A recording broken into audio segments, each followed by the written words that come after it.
Hello again, Word fam. Hope everybody's doing well. What's going on this evening out there in Croppie world? Hope everybody is ready for some conversation tonight. I know I am. We are going to talk about several things. If I can ever get my glasses situated here. Geez, I'm a mess. All right. I look kind of lopsided. What's going on? My head lopsided? All right. We're good to go. All right. Hope everybody's doing well. Don't forget, when you get on this evening, drop me a hello. Let me know where you're from. I always like to be able to say hello back to you guys and just kind of see how far we're reaching out there, right? Sorry, my hat is awful. I don't know what's going on. Something ain't fitting my head right tonight. All right. Hey, there we go. Much, much better. All right. So, a couple things we're going to talk about tonight. We got some good stuff to go over. We got the Chickamauga tournament that happened this past weekend. We're going to discuss that. Get this out of here. We're going to discuss the Chickamauga East Tennessee Croppie Club tournament. Talk about it a little bit. I'm going to show you guys what I used, kind of how we finished, what we did, and where we finished, everything, kind of where we placed in that.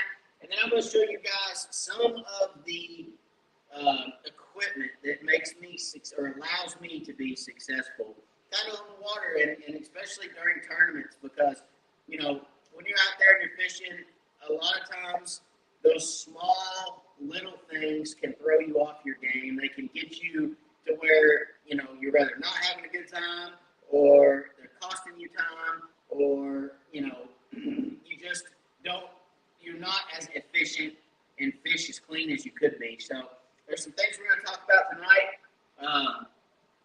that make a big difference on the water, okay? Especially if you're going to become or you're thinking about becoming a tournament angler. So we're going to talk a little bit about that and talk about tournaments a little bit and kind of how that tournament played out. It's going to be a lot of fun. And then if you guys have any questions, any comments, any concerns, anything you guys want to talk about, if you guys have topics you want to talk about, if you guys have electronics questions, boat questions, motor questions, live scope questions, side imaging questions, down imaging questions, anything, fish care questions, bait questions, rod questions, reel questions, line questions, please, please, please put them in the comment section. I love to see y'all's comments. I love to read y'all's comments. And I love to answer y'all's comments. So please, please, please don't leave here if you have any questions, concerns, or anything about, crappie fishing. That's what I'm here for. I want to answer those questions for you guys, okay? I always get calls and messages after the live that say, hey, you mentioned this. Could you elaborate on that a little bit more? Ask the question while we're on the live, because maybe somebody else is thinking the same thing you're thinking. You know what I mean? All right.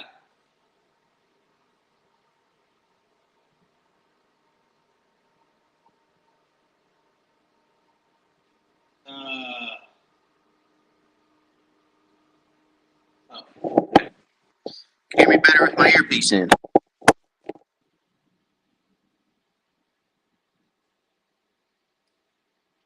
Can you hear me better now? Everybody good? Did we go back to good audio?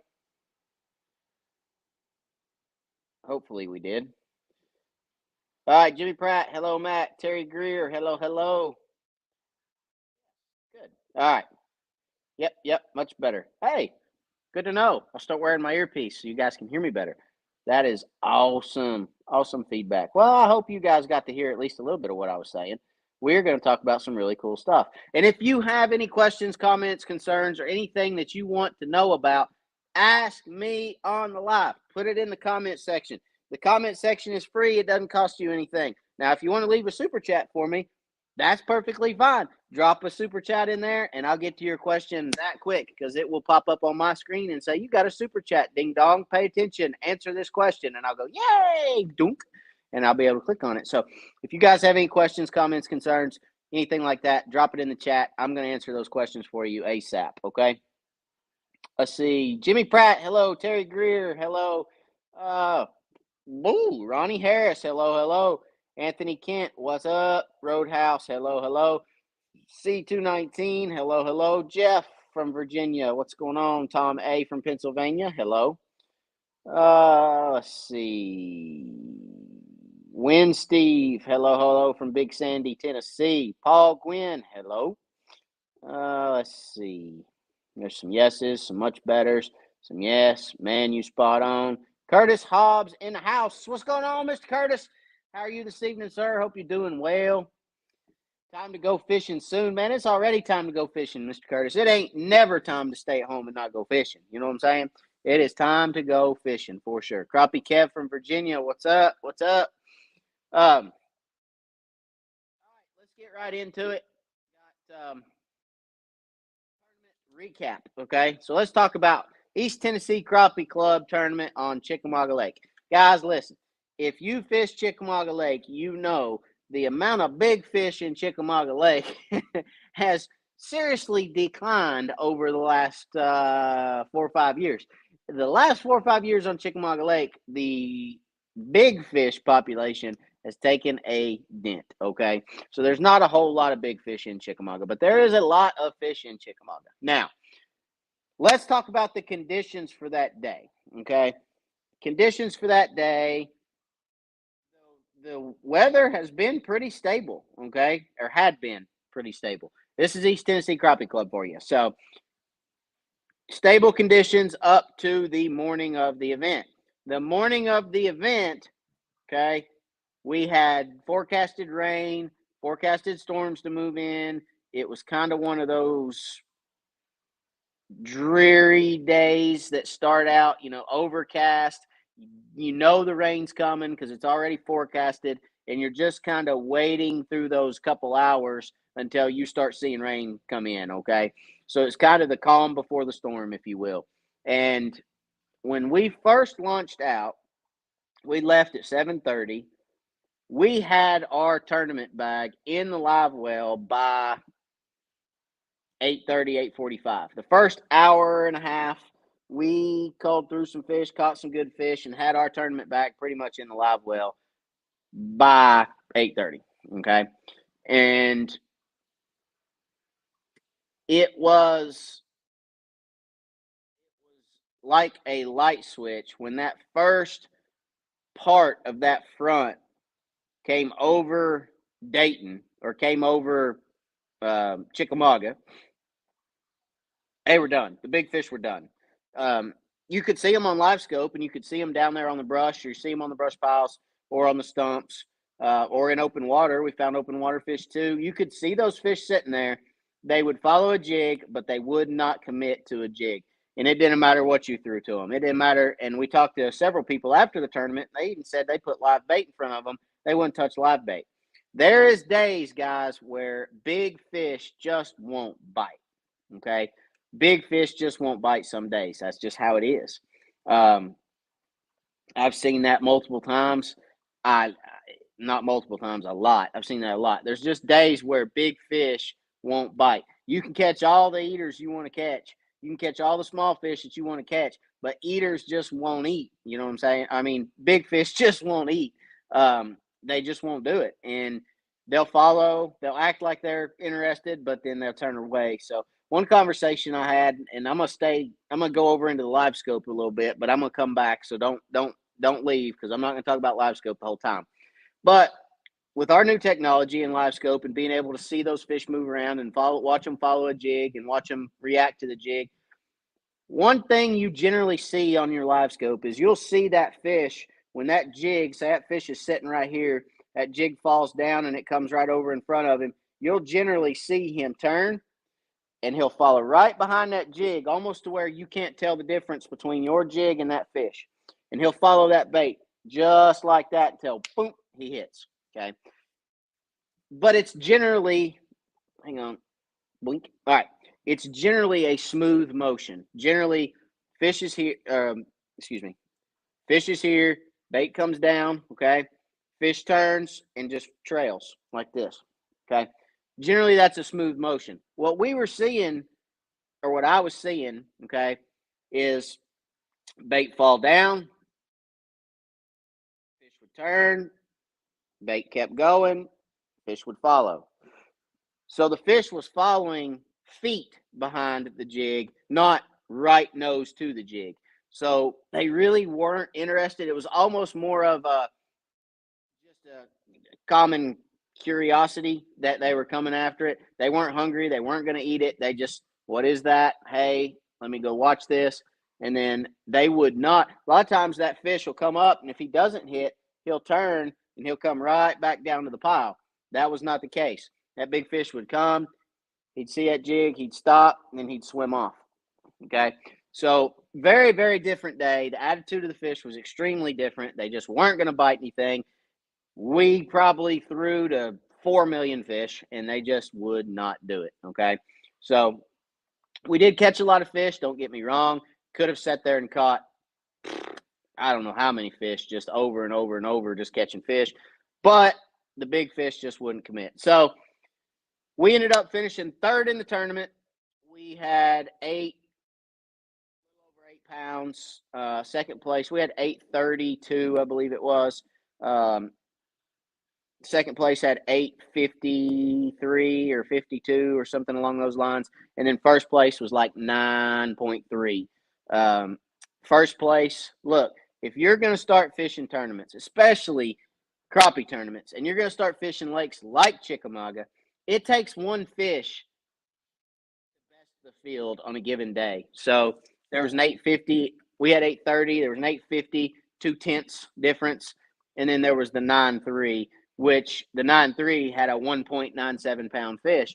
That fish alone, take that away and give an average fish to that team, and they're right there 832.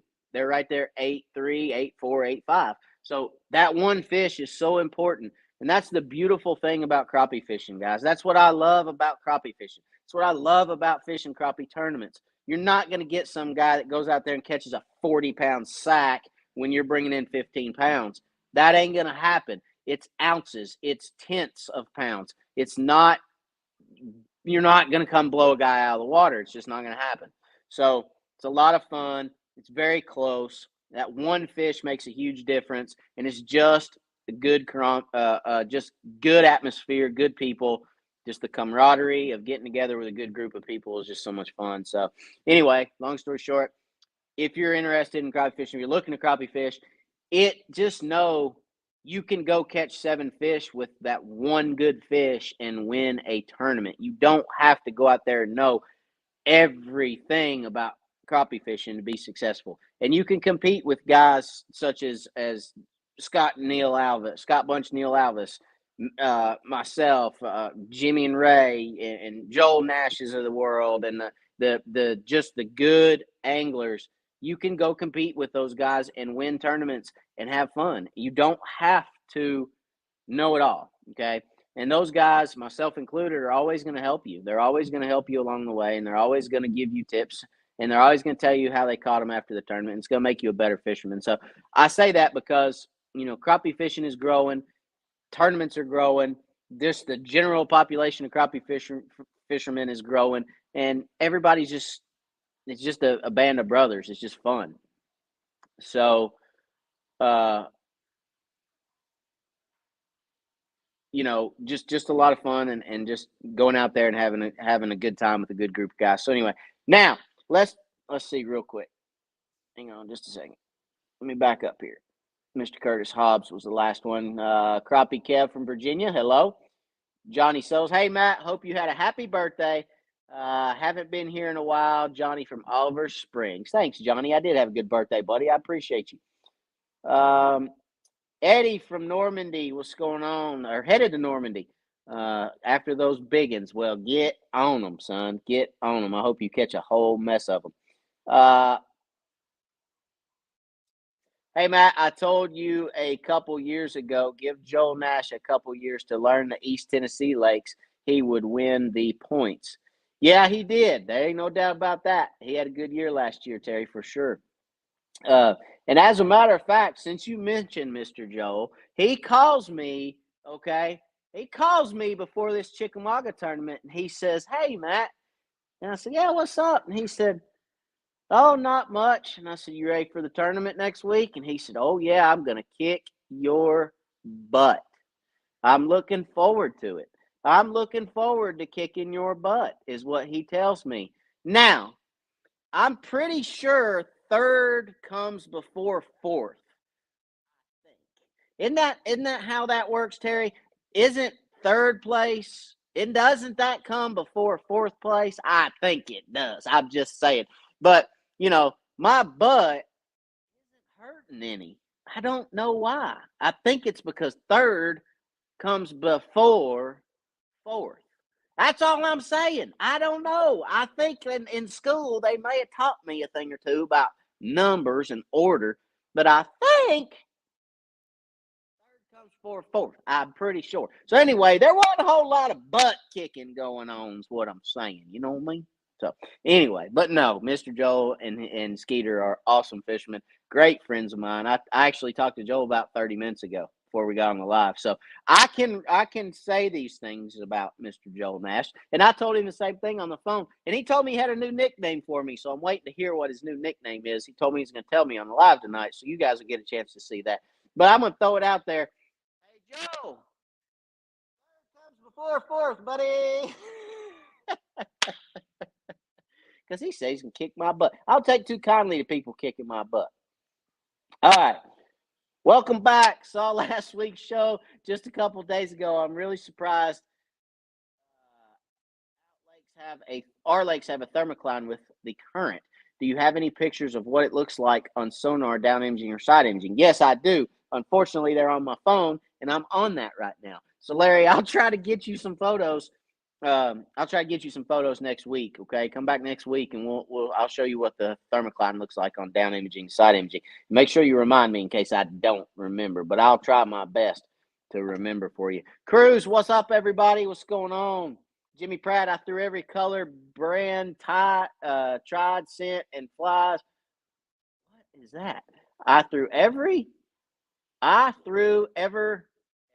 color, every brand, tried, scent, and flies, and live minnows. There we go. I got it. You got to read. Jimmy comes in code, man. Jimmy sends stuff in code. You got to kind of read through it and understand it a little bit. Jimmy does that talk to text, I think, man. It comes in code. You got to go through that. What's up, Jimmy? You know what I'm talking about. Anyway, yeah, I did too. I threw everything. And we're going to talk about that here in a little bit. We're going to get into the equipment that we used here in just a second. Nathan Wood. Hey, everyone. What's going on, Nathan? Come on, Joel. Can't hardly beat Matt on those lakes or on these lakes. He is King Tadpole. Is that my new nickname? King Tadpole. Come on, Joel. Back up, man. King Tadpole. Hey, I like that. I'm gonna get me I'm gonna get that. I'm gonna put it right back here. King Tadpole. We'll put it right back here, Joel. Get me a decal, stick it right back there on the wall. King Tadpole. I already got one good I don't know if you guys can see it over there. You probably can't. Right there. I had a subscriber make that one for me, and it says Zenus for president right over there. Right over there. It's got the American flag, some fishing hooks and lures and stuff on it. It's pretty cool. But yeah, I've had a lot of people send me stuff for the wall, and there's a lot of cool stuff on this wall. Had one subscriber. I'm sure you guys have probably seen it on my Facebook page. That rock up there, they painted right there. That rock up there actually has the Wired for Croppie logo on it. Got the decal over here. Got, I don't know, 6-8 different things on the wall that different subscribers have sent to us. And if you guys want something back here, go ahead, holler at me. We'll get you an address. You can send it out. We'll put it on the wall. But yeah, I need to get me a decal that says King Tadpole. That's pretty good, Joe.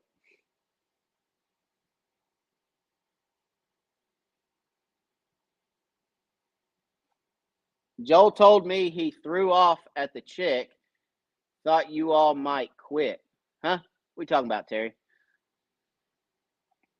Tadpole. King Tadpole, Joel. King Tadpole.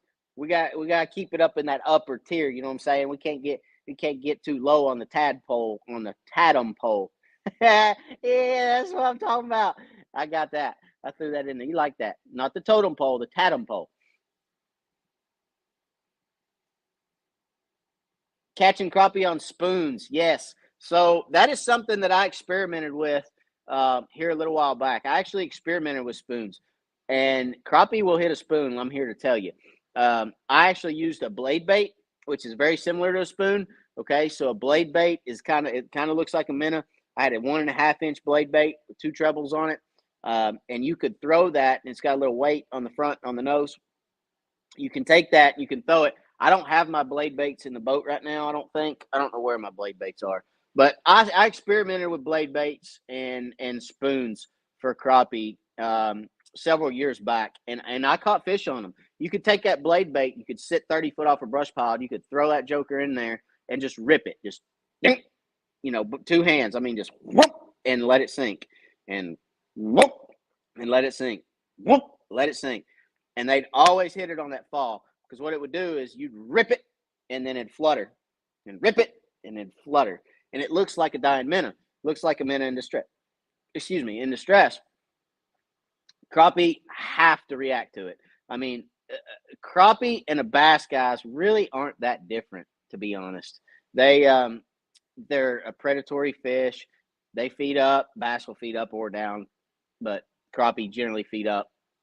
Now that we have live scope, we know they go down too, just not quite as much as a bass will. But crappie generally, aren't that different than a bass. I mean, they're going to look for food, and they're going to forage, and they're going to eat.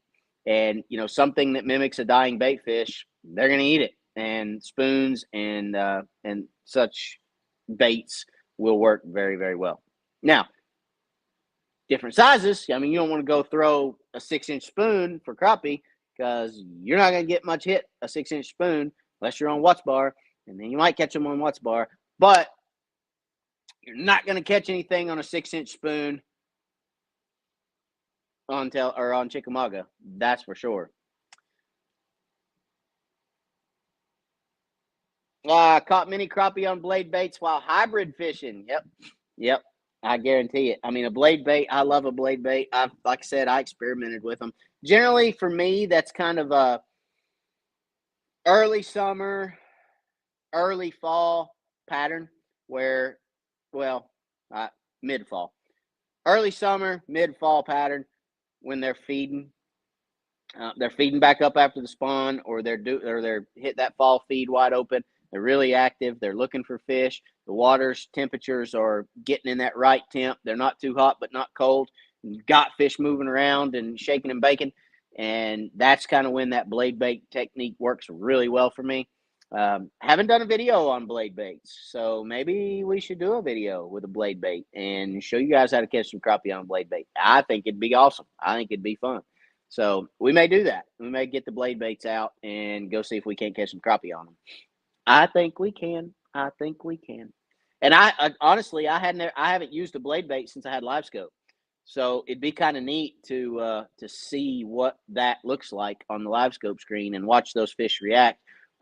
Now, there was a tournament on Loudon probably a year ago, last year, where I took a jig instead of a blade bait, did the same thing. I would rip it and then let it flutter, and rip it and let it flutter, and the fish would react to it the same way. On that fall, they'd come up and whack it. I mean, I probably caught 17 or 18 really nice fish and culled through my entire box on one stake bed on Loudon, just ripping it, letting it fall, and they'd come up and hit it. I mean, that was the only way they'd bite it.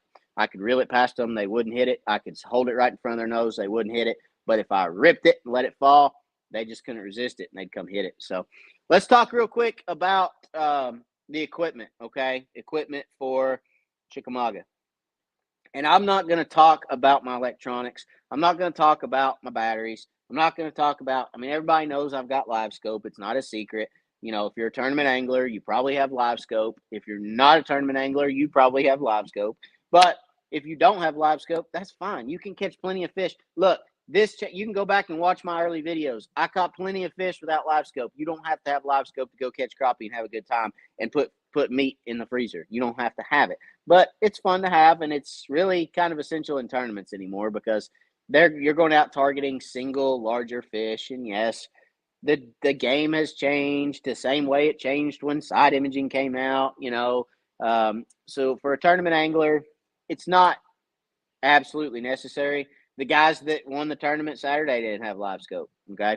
But on the average, live scope does help and you do sometimes on specific bodies of water without live scope, you're at a disadvantage to catch those larger fish. So, we're not going to talk about live scope, how that worked and what we did and all our settings and all that stuff. There's like 450,000 videos out there on the internet for that. So if you want to go watch it, you're more than welcome. I actually have several videos that, depict my settings and how I set up my live scope, and I hadn't changed it since I made the videos. So you can go watch those if you want to. But let's talk about just setup, simple setup, what we used, bait we used. And let's talk about a couple of the little tools as a tournament angler that help me be successful and keep me on the water and make it a good day instead of a crappy day. Okay, no pun intended. So, ACC crappie stick. This is the 6.5 foot ACC crappie stick with the Tennessee handle. Okay, the size 25 Fluger try-on reel. Look, I'm a big believer in reel size and bezel size, more importantly. This bezel is everything in crappie fishing, okay? Your gear ratio is everything in crappie fishing.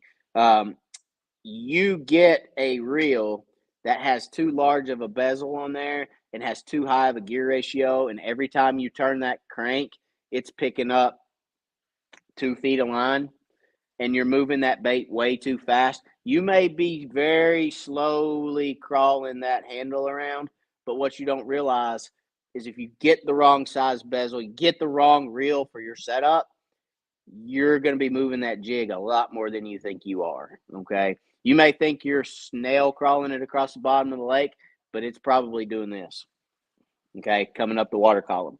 So the correct reel for your reel and rod setup is very, very important. I like a Fluger size 25. The 20 has a very small bezel, which creates a lot of coil in your line. You got a lot of memory, and sets a lot of memory in your line because it coils it so tight on that small bezel. So the 20 is a little small for me. The 30 is too big. That's simple. That's why I go with the 25. Not really rocket science or anything. It's just the 30 is too big and the 20 is too small. So there you go. There's my reasoning behind having a size 25. No, I mean, it's got the perfect size bezels, 2, 4, 6 pounds on that bezel, and it balances a rod well, and it has a great gear ratio, picks up line like I like to pick it up. I can slow roll this thing, or I can really get on it and get a bait back to the boat. Okay. So Bonehead, 12-pound orange braid. Everybody always asks me, why do you use orange? Why not green? So I use orange braid because I use high vis mono for my dock shooting rods, which is green or yellow, whichever way you want to call it.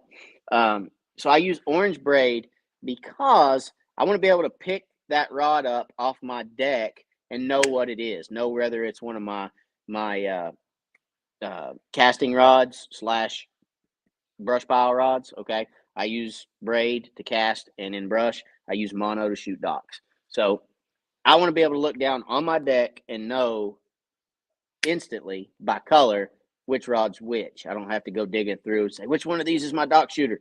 I already know it's got the yellow mono on it. Okay, and then my orange rods are for my brush piles and my casting. That's what I use. That's the only reason I use orange. Crappie are not line sensitive. Okay, they're not going to run away from orange line or pink line or yellow line or white line or green line or whatever.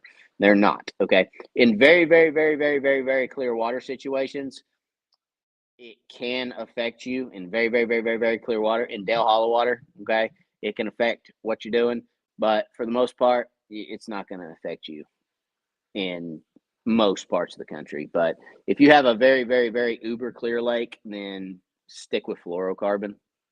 Okay, stick with a clear fluoro because fluoro disappears underwater. Right.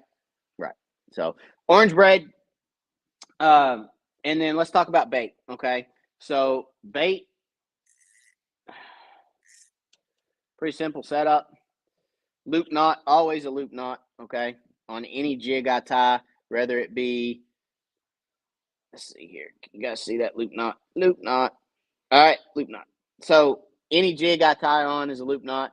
I don't use anything but a loop knot anymore, unless I'm pulling crankbaits. That's about the only time I tie anything other than I just tie a fisherman's knot for my crankbaits. But loop knot on everything else. This is a 3/16 ACC Crappie Sticks jig head. It is a pill head, okay, with a green eye. And that is the purple and chartreuse stump bug, okay? Purple and chartreuse. This color combination has been my go-to on Chick for, I don't know, 3 years now. That color combo right there, and it's the ugliest color combo that you ever seen in your life. Pink, purple, and chartreuse. Really? I mean, who would ever thunk? But it's been several years back now. I was fishing Chick, and my partner at the time, we couldn't get fish to react. They weren't really reactive. I had a purple jig head, or I had a pink jig head on, and I think I was throwing a monkey milk type bait. I can't really remember. It may have been black and chartreuse, but anyway, I said, I'm going to purple and chartreuse. And he literally said, we better change that ugly pink head. And I said, nah, I'll just leave it on there. And I threw purple and chartreuse on there. And the next brush pile we went to, I just wore them slap out. And the rest of the day, I used pink, purple, and chartreuse and caught a ton of fish. And I've actually won. There's two hanging right back there. I don't know if you guys can see them or not, but I've actually won 4 or 5 different tournaments on Chick with this color combo. So pink, purple, and chartreuse is my go-to on Chickamauga. A lot of different go-tos. My partner in the boat was using a show enough and chartreuse crappie magnet with I think a pink head. So his wasn't too far.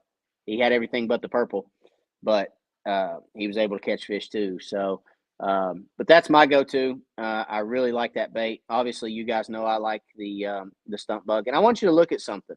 This bait, I don't know if you guys can see. Can you guys see just how chewed up that bait is? I mean, that bait is absolutely chewed. I mean, it's got the glitter coming out of it. It is just chewed to pieces.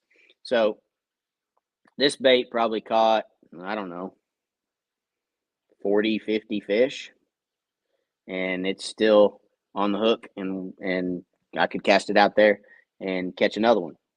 Okay, so it's caught a lot of fish, and it's still going. That's the good thing about a bonehead tackle jig, is they last. They're dense, okay, enough that they last multiple fish, but you can see they have a great action. I mean, there's plenty of action in that tail. So the body is denser than the tails. The tails are not as dense, and the body is denser. So when you run that hook through there, it's gonna last for you. You know, you're not gonna have to put another jig on every other fish. Okay.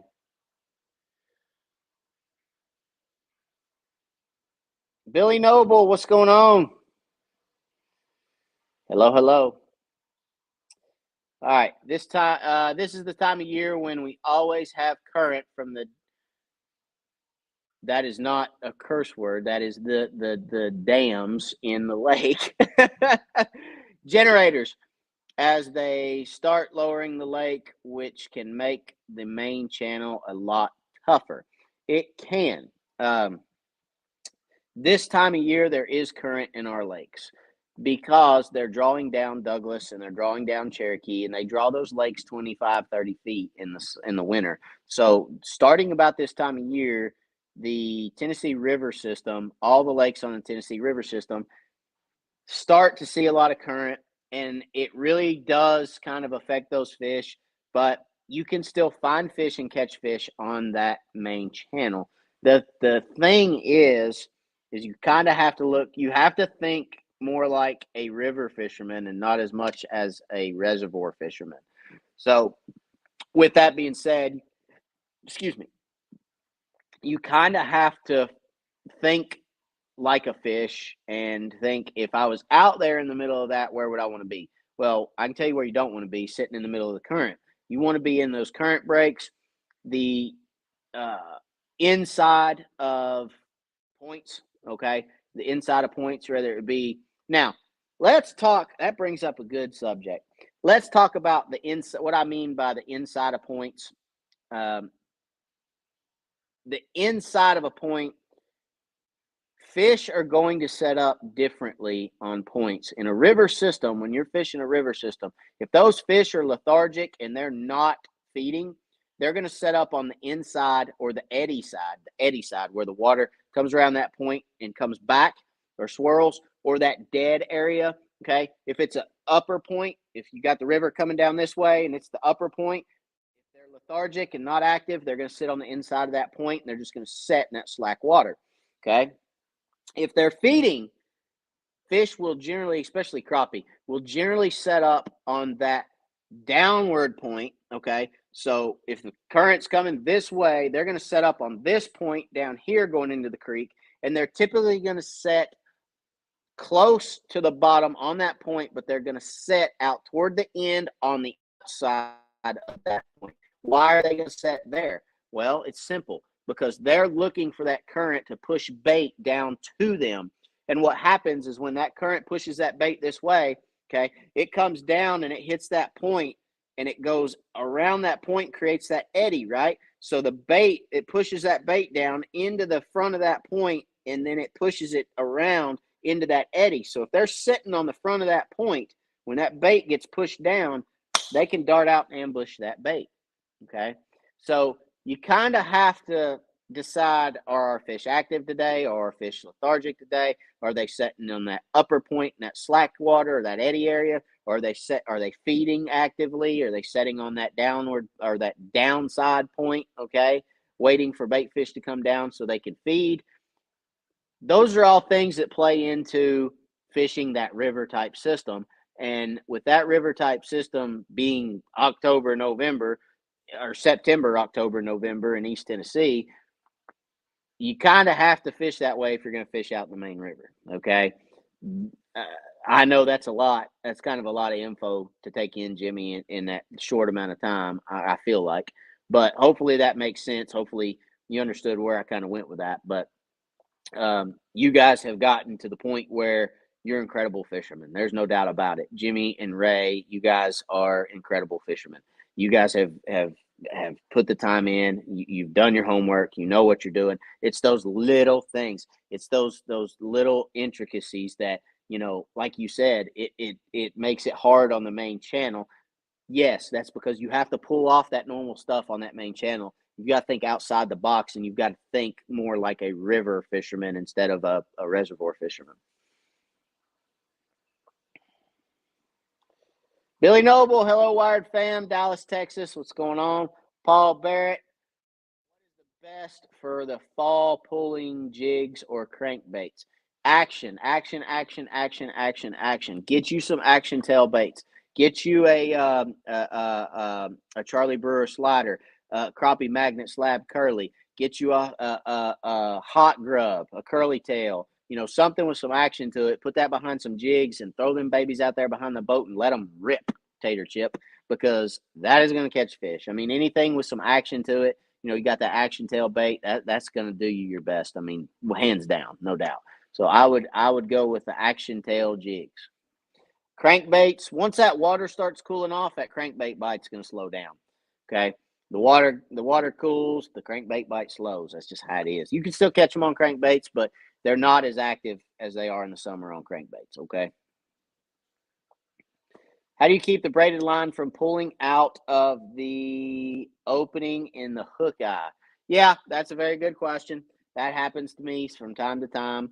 And it's going to continue probably to happen to me from time to time, but you just got to kind of find, Eric, you just got to kind of find a good hook eye that is closed. Okay. That is part of the reason that I'm using that ACC hook right now, because that hook eye, let's see if I can get it to focus. That hook eye, I can't get it. It's closed. It's bent around and actually poured into that jig head, so there's no coming out. But braided line is the diameter of braided line is so thin, it will sometimes pull out. Mono will pull out of a lot of them too. If you got them hook eyes that are open, you really just gotta pick and choose where you get your hooks from and make sure that they're good quality hooks, you know, and make sure Mr. Curtis Hobbs has good quality hooks. Make sure you get a good quality hook that has a good solid hook eye on it. All right, real quick, let's talk about rain, right? If you're a fisherman, and especially if you fish tournaments, if you're a tournament fisherman, you're going to fish in the rain at some point. It did start raining on us in the tournament. It started raining at about 10:30, 11 o'clock, something like that. Couple things that just make it just makes it a better experience, makes you a better fisherman, because you don't have to worry about being sopping wet, and you don't have to worry about it's something, you know, water soaking in through anything, through a rain suit or whatnot. It's pretty simple stuff, really. I use so everybody's seen one of these. Everybody knows the 100-mile-an-hour suit from Bass Pro Shop. It's kind of a staple for rain gear, if you will. That's my top. So my top is a Bass Pro 100-mile-an-hour suit. That's what I wear. Okay, keeps me dry. I don't have to worry about it. I don't have to fight it. One thing I will say about the 100-mile-an-hour suit from Bass Pro Shop is I do kind of wish they would change the zipper. The zipper on the new 100-mile-an-hour suit's a pain in the butt. If you have one, you probably know. They're kind of a pain, but you just kind of have to be easy with it when you zip it up. Make sure you don't snag your fabric. As long as you don't snag your fabric, you're all right. But let's face it, if you're putting a rain suit on, as long as you get it on that first time, when you take it off, it's because it quit raining. So you don't have to put it on and off, on and off, on and off most of the time. All right. Now, my bottoms, they're from Bass Pro, but I'm going to save you guys a little bit of money, okay? So this is the Bass Pro brand, but this is let me see if I can find the logo here. There it is. These are, you see that? The Bone Dry. Bone Dry, okay? It's a Bass Pro Bone Dry bibs, all right? Now, these bibs, I got these probably, 2-3 years ago, and I thought to myself, well, before I buy the 100-mile-an-hour pants, these Bone Dry were on sale for like $60 or something, $70, $80. I don't remember. But I thought, why not try the Bone Dry? Because it says 100% waterproof, Gore-Tex, all that good business, just like the 100-mile-an-hour suit. So I threw up on the Bone Dry, and they keep me dry. I mean, now I will say this: these sometimes appear like water's soaking into them, but it doesn't go through to me. So sometimes the outer shell appears like it's wet, but it doesn't get down to my pants, so I don't get wet at all. They stay bone dry, just like they say. So I hadn't had any issues with them, and they were a little bit cheaper, so that saved me some money. But my 100-mile-an-hour suit or top and my bone dry bottoms, I stay perfectly dry, and very, very, very happy to have those, especially on a rainy day, without a shadow of a doubt. So the next thing is, we had a tournament last year. I should have got one of these a long time ago. You guys probably have seen this right here. This is a Spider-Man version. I got the Spider-Man version because it's red and it matches my boat. This is the Marvel Spider-Man version. Don't make fun of me, but I got that because my son said, "Daddy, that's cool. Get that one." So I was like, okay, I'll get the Spider-Man one. So save face. The save face mask. And hey, I'm like Spider-Man, okay? Leave me alone. I might be Spider-Man at night. Y'all don't know. Y'all don't know me. Y'all don't know.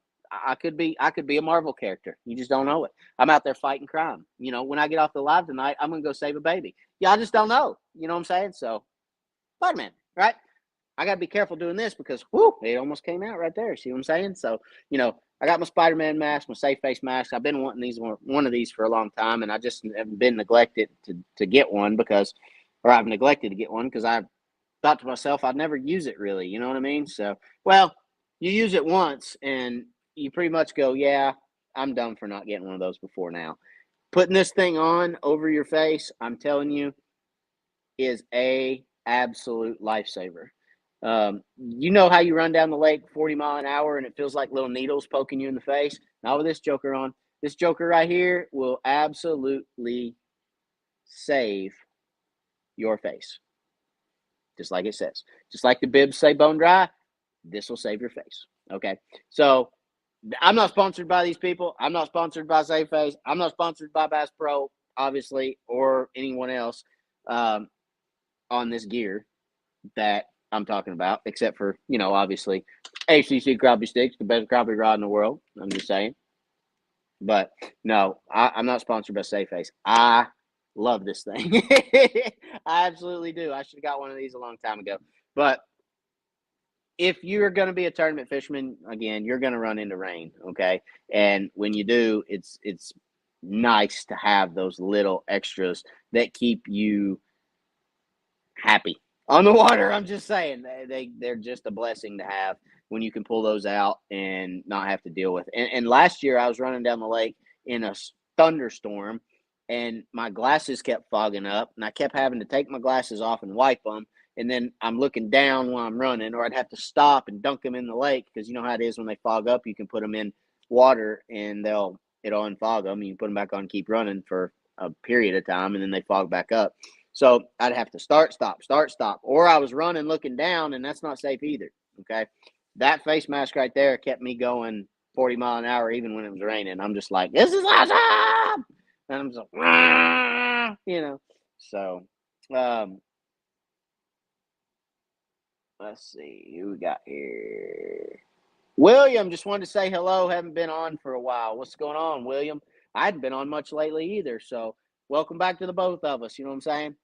What is the next lake you're fishing? Well, my wife, you should know that. It's Dale Hollow. I told you that the other night. Dale Hollow Lake is the next crappie tournament for East Tennessee Crappie Club. So we're going to Dale Hollow next. It's going to be a lot of fun. Croppie Kev, where's the suit? Right here. So I showed this a minute ago. Here's my 100 mile an hour suit. This is my top, okay, with the hood. There's my suit, 100 mile an hour suit. There's my top.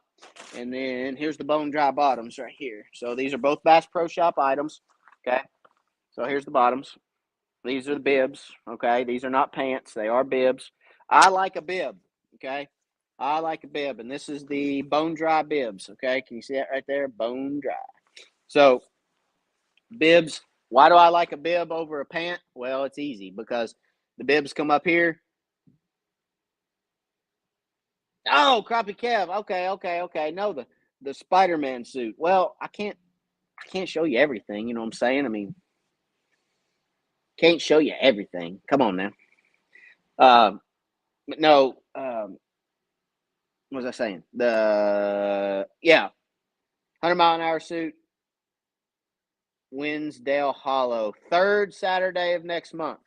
3rd Saturday, which is I don't know what day it is. Whatever the 3rd Saturday. I don't have a calendar down here. 3rd Saturday next month. Okay, 3rd Saturday in October. And it will be going out of the crap. I'll tell you if you didn't. Well, go to East Tennessee Crappie Club's Facebook page, and you can look up what marina that's going out of. I know it's going out of, starts with an S, but I can't remember the name of it. Sorry. 21st, and Joel Nash will tell us what marina it's going out of here in a minute, because Joel Nash lives right over there. Sunset. Thank you, Jesus. All right. Dale Hollow. Dale Hollow is October the 21st, going out of Sunset Marina. Okay. You'd think the president of that club would know that, but I guess maybe he doesn't. 21st, Sunset Marina. Registration is from 6:30 to 7 o'clock that morning. And then weigh-in, Anthony, weigh-in. Also, I might write down and check it out. Weigh-in will begin. Okay, you need to be there at 3:30 if you're going to come to the weigh-in, because Cease Fishing stops at 3:30, and a lot of time there's guys sitting there ready to weigh in when we get back to set the scale up. So you need to be there at 3:30. Weigh-in will be from 3:30 to 4:30. But listen, if you show up at 3:30 and there's nobody there, that's okay. Hang tight, because Cease Fishing stops at, or is at 3:30. So, and then they've got till 4:30 to get back to weigh in. So you got an hour there. Best to be there at 3:30 in case people are back, but just if there's not, sit tight, we'll show up. You know what I'm saying? So 3:30 to 4:30 is the weigh in. And it's gonna be a lot of fun. And I'm expecting Joel Nash to kick my tail next month, because he's the Dale Hollow King. or the King Del Holla. So, we'll see how that goes. I'm going to be gunning for him, but I'm coming in as an underdog on that one. So we'll see how that works. I'm hoping I can go down there and make a good show and talk to you guys about that again and make fun of Joel again after that tournament. But I don't know. We'll see how it works out. I don't want to say anything too early, because if I do, that could be bad too. It could blow up in your face, and you don't want to ever do that. Isn't that right, Joel? You don't really want to say anything too early, Joel, because it could blow up in your face, and somebody could finish third and you could finish fourth, and I mean, I don't know. It just wouldn't look good. You know what I mean? So you always want to stay, on the same wavelength, you know what I'm saying? Just stay cool, calm, collected, and then show up and do your thing, you know what I mean? Because, I just don't want to have to say, third comes before fourth. I don't know. But anyway, I'm going to let that one slide. I'm going to let that one go. But I'm going to get my butt kicked next month, okay? I'm looking forward to that. We're going to be the exact opposite. Joel's going to be blowing up the messages after that one. He's going to be like, second or first comes before 10th, So I'm looking forward to it. Let's see. Are you attending Croppie event in Birmingham? Sounds like a cool expo. I've never been. I am not. I'm not going this year because, quite honestly, I just want to be honest about this, okay? You guys are going to get me on my soapbox. You guys are going to get me in my feels.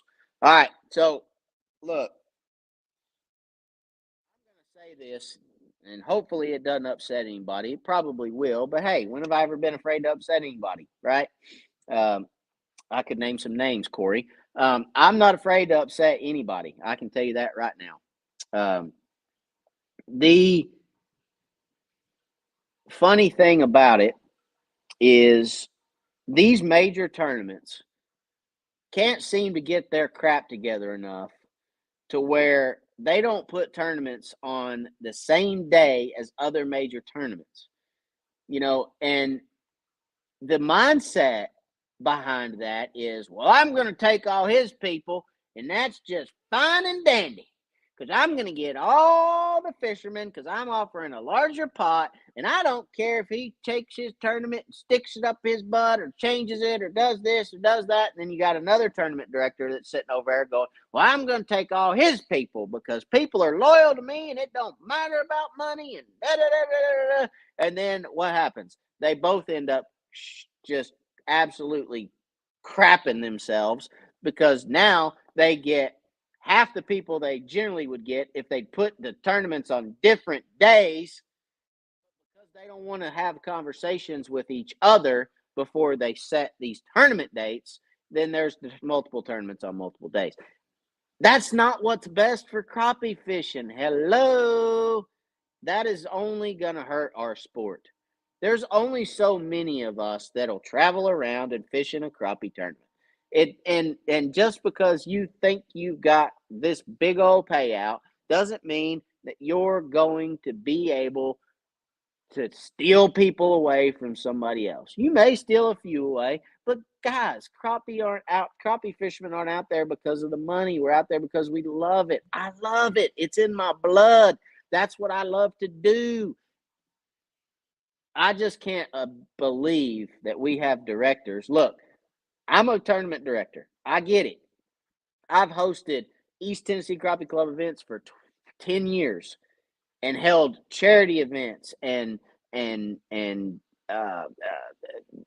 just pro staff events, and I've held all kinds of stuff. Okay, tournament after tournament after tournament. I've held big events, medium events, small events. I've done it all. I've organized all that crap, and you can't expect to just run over somebody else. It just blows my mind. I don't understand why we do it. Why these tournament directors, especially the ones on the major trails, have to bicker and argue. That's this Dale Hollow tournament. You know why they started the Dale Hollow Invitational? You want to know why? I'll tell you why. I was a director. I left because I can't stand it. The reason they started it is because they hate Wally Marshall and they hated his tournament, and he lied and he did this and he did that. So they started Midwest Crappie Alliance and they're starting their own tournament. It's stupid. Why we have to be that way in the crappie world? It just is. To me, it's just stupidity. Call these guys, have some couth about you, you know, have a working relationship with these other directors and set a good tournament trail and a good tournament dates to where the guys that want to participate can come participate. Don't hold it on a day where another large trail, national trails, having another major event. That's just, I don't know. Anyway, I'm gonna get off my soapbox. I I honestly, I see the way crappie fishing's going. I see what's going on out there with the crappie fishing, the tournament trails, and it makes me sick. It really does. I don't fish nationally because it makes me sick. I just don't. You go back to the same 5 lakes year after year after year after year after year after year after year, and you got Hayden Jeffries winning tournament after tournament after tournament after tournament after tournament. Love Hayden. He's a great fisherman. Don't have anything bad to say about Hayden. He's going out there putting in the work and the time, catching the fish and winning tournaments. That's on him. But why are we having tournaments on the same lakes over and over and over and over and over and over and over and over and over and over and over and over? Same months, same lakes, same months, doing it all the same way we did the month or the year before. No different, nothing. Just going out there and fishing the same stuff over and over and over and over again. How does that encourage the new people? How does that encourage the new crappie fishermen that are coming up that want to dabble and get their feet wet in a tournament trail? How does that give them any bit of confidence about going out there and fishing against the veteran that's been fishing that same 5 trail tournament for, or 5 lake tournament trail for 30 years?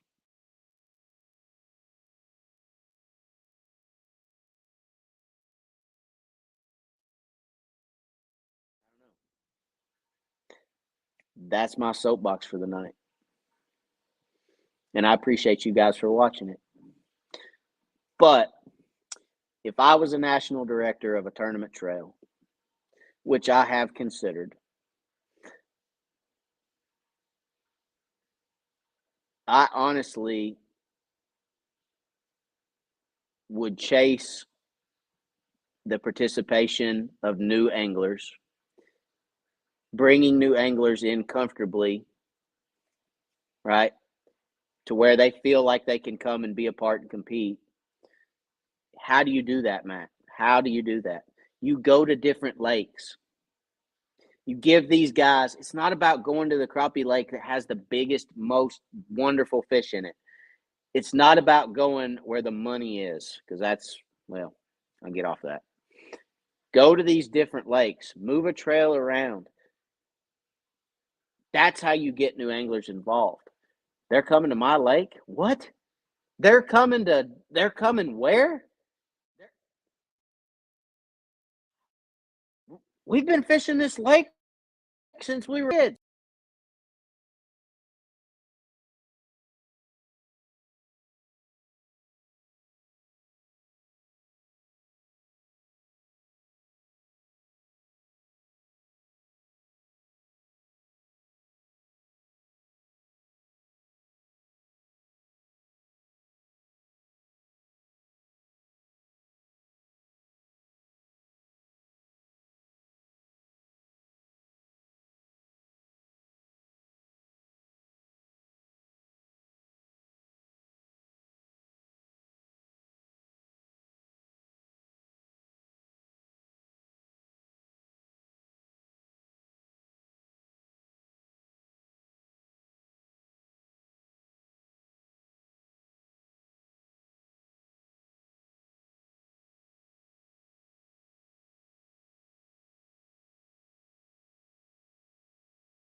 All right, we're back. Technical difficulties. All the directors got together and got me kicked off. I'm just kidding. I'm just joshing you. Hope you didn't leave. If you did, that's all right. But, all right, so where was I? Oh, yeah, that's how you get new people involved in crappie fishing, okay? That's what it's all about. Going out there, getting new anglers involved. The way you get new anglers involved is you move around. You move lakes. You don't keep it in one place. Eventually, people get tired of fishing the same old lakes over and over and over and over again. And they definitely get tired of competing against the same anglers that win the same lakes over and over and over and over again. Move it around. Move lakes. Get off your lazy, same old lake butt and go out there and find new money. If that's what you're about. If you need money to hold a tournament, which you do, guys, you need money to hold a tournament. Go out there and find it. Go out there and get it. Okay? So, anyway. Somebody squashed my soapbox. Yeah, I think somebody squashed his box. All the tournament directors heard me talking. They got on live and they got me squished. They got me squished. I'm back. And I'm better than ever. And I ain't going nowhere. You know what I'm saying? Can you guys hear me? Hello, Matt. Do you ever have crappie tournaments on Boone Lake? We don't, because we don't have any members that fish Boone Lake.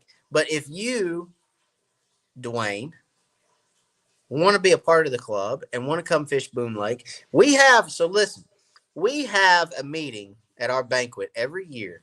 And the first thing we ask everybody is, do we want to fish any new lakes? Are you guys interested in fishing new lakes? And that's how Dale Hollow got put on the schedule this year. Because somebody said, how about Dale Hollow? And we said, hey, that's interesting. And we put Dale Hollow on the schedule because it's different. And we like different. And we like going fishing in new water. You know what I'm saying? So Dale Hollow got added.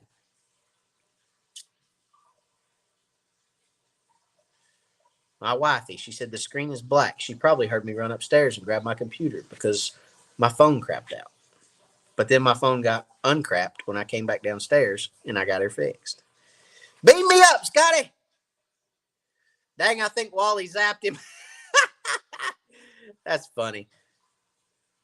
Amen, Matt. You ride your soapbox as much as you want. Thank you, buddy. I appreciate that. Can you guys hear me now? My back? Because I'm losing people. When I came back, I had 46. Now I got 40. So I'm losing people. I hope you guys can hear me. I hope I'm back live. Says that I am, but there again, says a lot of things. All right. So anyway, that's my soapbox. I'm sorry. I shouldn't have got on that, but I did. And if that makes you mad, if you watch this tournament or if you watch this live and that makes you upset, then you're probably part of that same old, just running around doing the same old thing every year and not changing it up at all. Listen, just because you change the format of a tournament doesn't mean that you're making changes. Just because you change the way that you fish doesn't mean you're making changes. All right? Sometimes you got to get outside of that same old, blah, and make a change. Go find new people. That's one thing. I've been contacted by clubs before, and they've always said, how do I get more people, and how do I get more people involved? And it's pretty simple. Move around. Get outside your comfort zone. Go somewhere different. Go find new people. I can't tell you guys how many times we post something online and there's somebody that comes back and says, hey, didn't even know you guys had that. I mean, East Tennessee Crappie Club's been going 10 years. There's still guys that message me and they said, I didn't even know y'all existed. Here we are, 10 years later. You know what I'm saying? So, anyway, I think from now on, we're going to make it a point in our club. Every year there's a different lake. Every year we mix it up. You know what I'm saying? And for those that want to be a part of it, let's be a part of it. For those that don't want to fish a different lake, they don't have to. But those that don't come, you may get 4 new ones. Now I'm not saying we're replacing anybody because nobody's replaceable. We want everybody to be a part. But we want new people too because we'll never grow if we don't have new people. We want to grow. We want to keep growing. And I'm afraid that We're losing that on a lot of our national trails. It sucks. But anyway, I'm off that soapbox. Say what you mean and mean what you say. Absolutely. Absolutely. 100%. Well, that's what I'm trying to do. That's what I've always tried to do. And that's why I backed out of said tournament last year. Just too much. I mean, it's just too much. You know what I mean? There's other reasons too. You guys know that. If you guys have followed the lives, there's other reasons too. I don't like cheaters, and I'm not going to follow along with that neither. But you know what I mean? So, happy-go-lucky. Appreciate y'all. We've been on a little over an hour. We're going to call it a night. That's our tournament recap. Had a blast. Thank you to everybody who fished that. Hey, Matt, been following for 3 years, and I'm finally going to do at least 2 East Tennessee Crappie Club tournaments. See you at Fort Loudon on December the 9th. See, that's what I'm talking about. That's what I'm talking about right there. Taylor, thank you for the comment. I appreciate that, buddy. Look, it's a step, okay? Regardless of whether you guys believe it, think it, see it, done it, lived it, breathed it, whatever, it's a big step to jump out there, put yourself out there. Let's face it, nobody likes going out there and losing. Nobody likes going and competing for something and getting beat. I don't like going and competing for something and getting beat. But you learn from it. You take what if you do lose, you take what the guys that above you did and you put it into practice yourself. You get to learn. And it's not always about just dang going out there and winning every tournament. It's also about going out there, having fun with cool people, getting to know people, and just showing up. But it's a step. It's a big step. And now Taylor's going to come out, and he's going to take that step, and he's going to show up. And guess what, Taylor? When you come out there, Taylor, you come to Fort Loudon, and I'll pay your entry fee. How about that? Taylor, you come to me at Fort Loudon on December the 9th, and I, myself, will pay your entry fee. You hear me? It's about taking that step and putting yourself out there. And once you do, you won't regret it. I promise. You'll have fun. We all have fun.